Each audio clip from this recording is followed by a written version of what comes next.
On May 31st, 2012, an Icelandic ultra-low-cost carrier known as USAer commenced operations. The airline was meant to fill a niche desperately needed during a time when tourism was on the rise in Iceland. And during its existence, this small airline would fly to multiple major locations in both Europe and America. However, within 8 years, they would cease operations, despite having a pretty strong start, due to a bizarre combination of poor customer service and the hidden fees that went along with that, as well as over-expansion.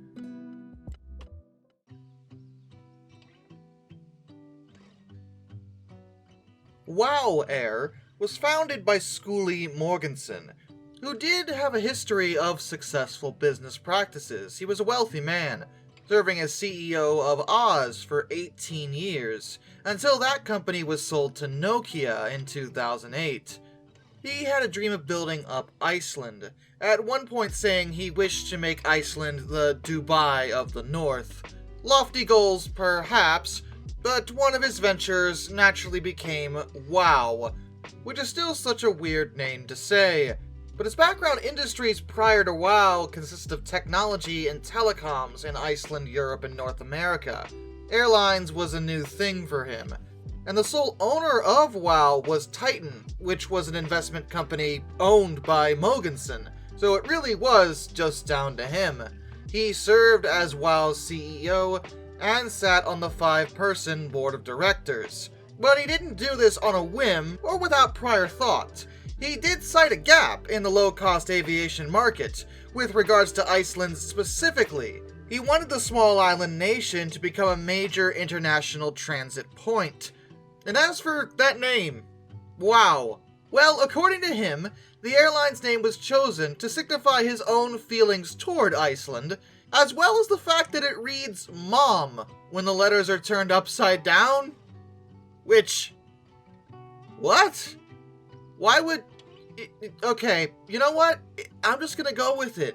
Booking Flights was first opened on the 24th of November 2011, and they initially planned to serve 12 destinations in Europe upon operational launch, which did occur on May 31st, 2012.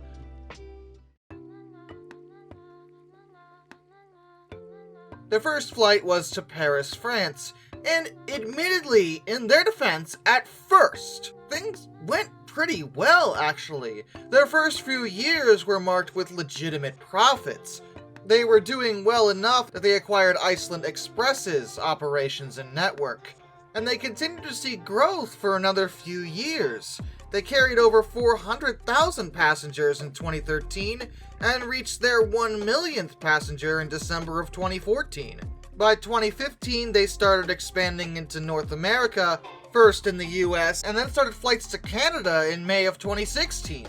Their annual passenger capacity more than doubled in 2016 to over 1.6 million. So with all this, that sounds really good. Like, they were obviously growing. Well, behind the scenes, it wasn't quite so, picture perfect. Yeah, it looked great, but you do have to consider the concept of over-expansion. But more to the point, you also have to be able to sustain your company's growth.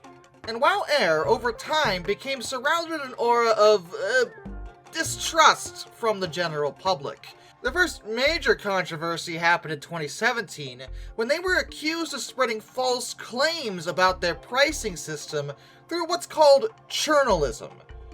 Journalism is, well, honestly, it's another term for fake news, if you really want to dumb it down. But essentially, news agencies will use a pre-packaged sort of template for their articles, taken from whoever they're doing the article on, and do little to no actual verification when it comes to the sources or the claims. They'll just, well, churn it out, as the case may be. Several media outlets reported that they would fly passengers from London to New York for just 99 euros. That was a really good price, but you could only get that price as part of a much more expensive return flight package. It wasn't just that flight on its own, and none of the articles actually mentioned that part of the arrangement. And hidden fees would become WOW's claim to fame, as it were. They were actually worse than Skybus in this department, if you can believe that.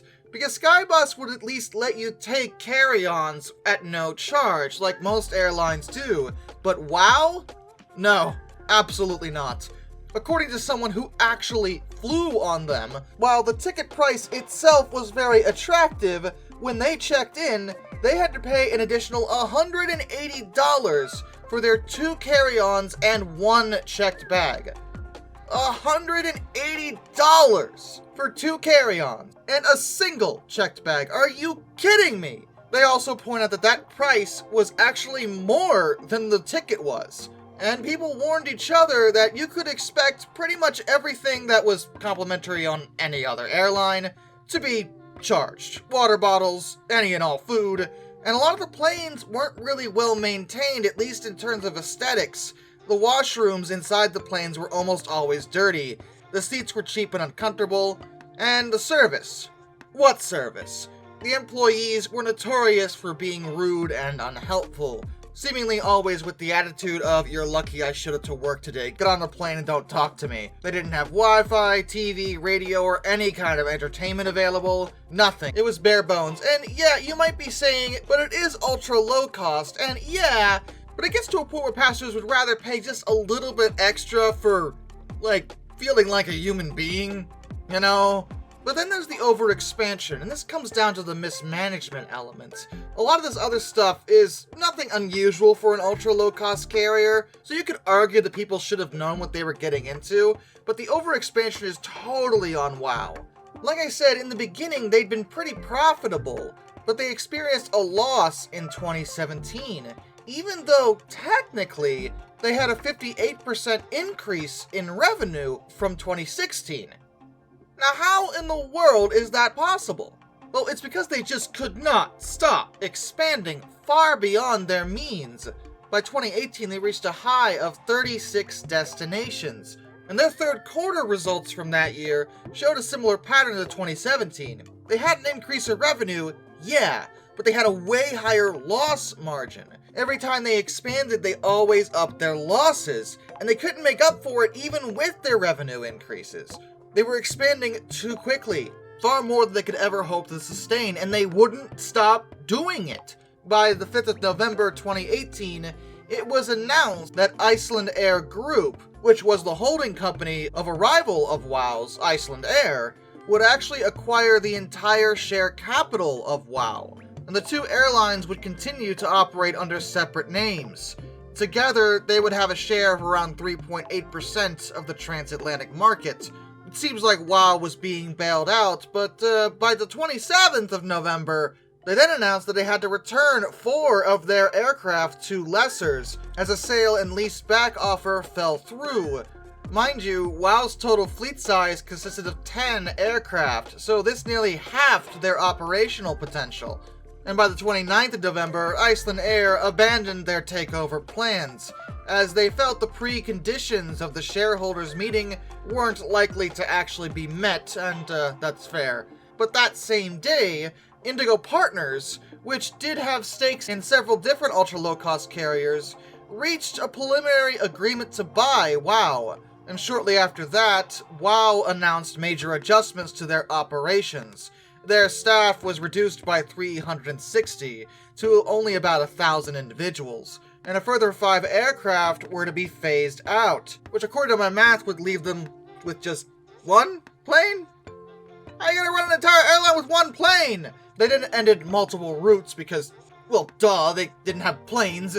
And in January of 2019, WOW disclosed that Indigo's investment would initially correspond to a 49% shareholding, with the option to increase later, but by March, Indigo withdrew from the proposal entirely. WOW attempted to resume talks with Iceland Air to get bailed out, but Iceland Air wanted nothing to do with them. They took one look at WOW's finances and said, absolutely not. And by the 28th of March 2019, WOW announced that they were ceasing operations. All remaining flights were cancelled, and that left thousands of passengers completely stranded. They were simply advised to book flights with other airlines, which, yeah, thanks for that, that's real helpful. Mogensen would go on to apologize to his employees, as he felt that the company's failure was on him, and solely him. He said he should have interfered sooner, before things got as bad as they were, and, well, he didn't. Though he has spoken of possibly resurrecting the airline at a later date. Just a few months later in July, a few former WOW Air executives announced their plans to start up a new airline. This did not include Mogensen, just so we're clear. They called their new airline Play, because apparently everyone involved with airlines in Iceland just loves stupid names. They commenced operations back in 2021, and they are still going, so maybe they're handling it better than they did the first time. As for WOW, well, USAerospace Associates actually announced their plans to acquire WOW's remaining assets in September of 2019.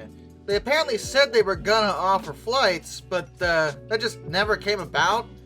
In late October, they said they would initially transport cargo and only begin passenger service at an unspecified later date. Then, in February 2020, WOW Air announced they would launch WOW Italy, which was part of WOW World, which would commence passenger and cargo operations to Rome and Sicily in the very near future. In November of 2020, USAerospace Chairman Michelle Roosevelt Edwards claimed that WOW would launch flights in early to mid 2021. That just didn't happen either. Look, either do it or don't. So far, despite promises that WOW is going to be a thing again, it doesn't seem like that's actually going to happen. It's been years and nothing has come of it. It's just another case of a low-cost carrier biting off a lot more than they can chew.